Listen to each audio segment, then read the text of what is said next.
We get into a lot of religious discussions on our show here. We have some people that are Christians. We have some people that are atheists.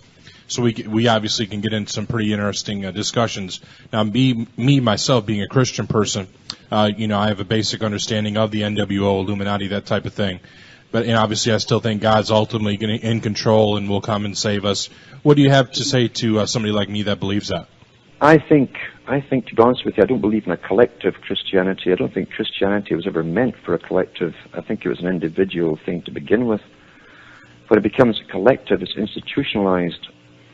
And that's when you start to lose the basic messages to people.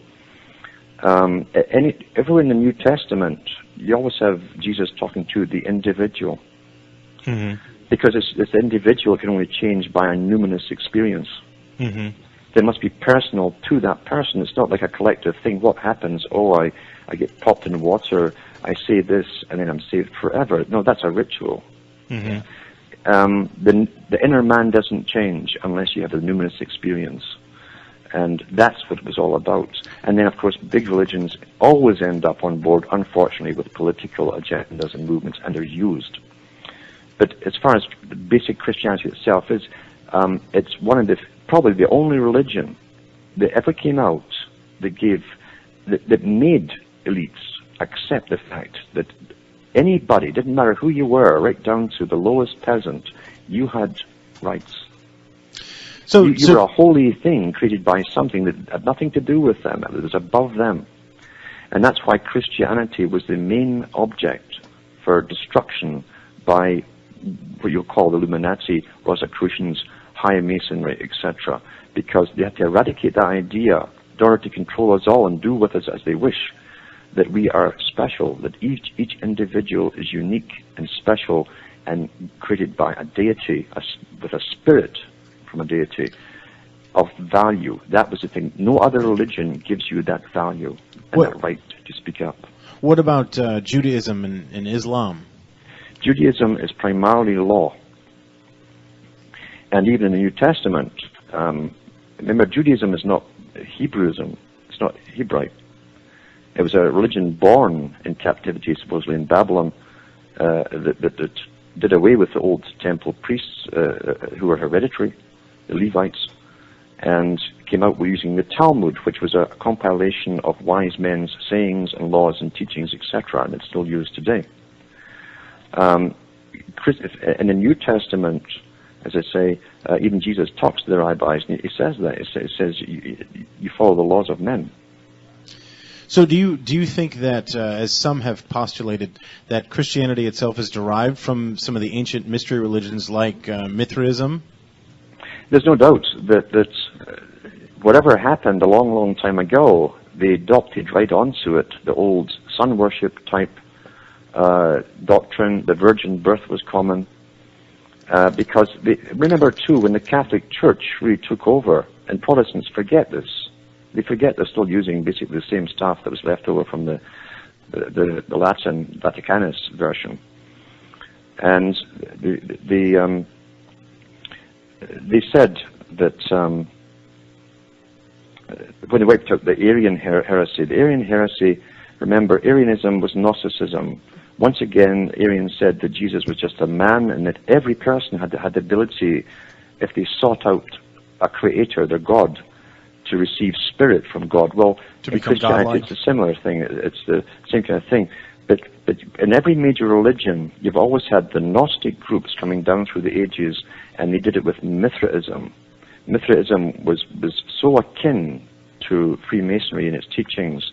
It's almost indistinguishable, in fact. It's very elitist, though. It's very high Freemasonry. And Constantine himself simply adopted Christianity as a method of controlling vast amounts of people because of his teachings of peace. And of course, they added into obedience. It's so odd that Christians today are so quiet, thinking, I'm okay, I'm saved, doesn't matter what the world does. Yet they're following someone that gave his life by standing up to, number one, the international bankers of his day, because the temple wasn't just a little temple, hole-in-the-wall place. It was an international place where money was exchanged. You couldn't take foreign currency in there. It had to be Judaic money that was holy.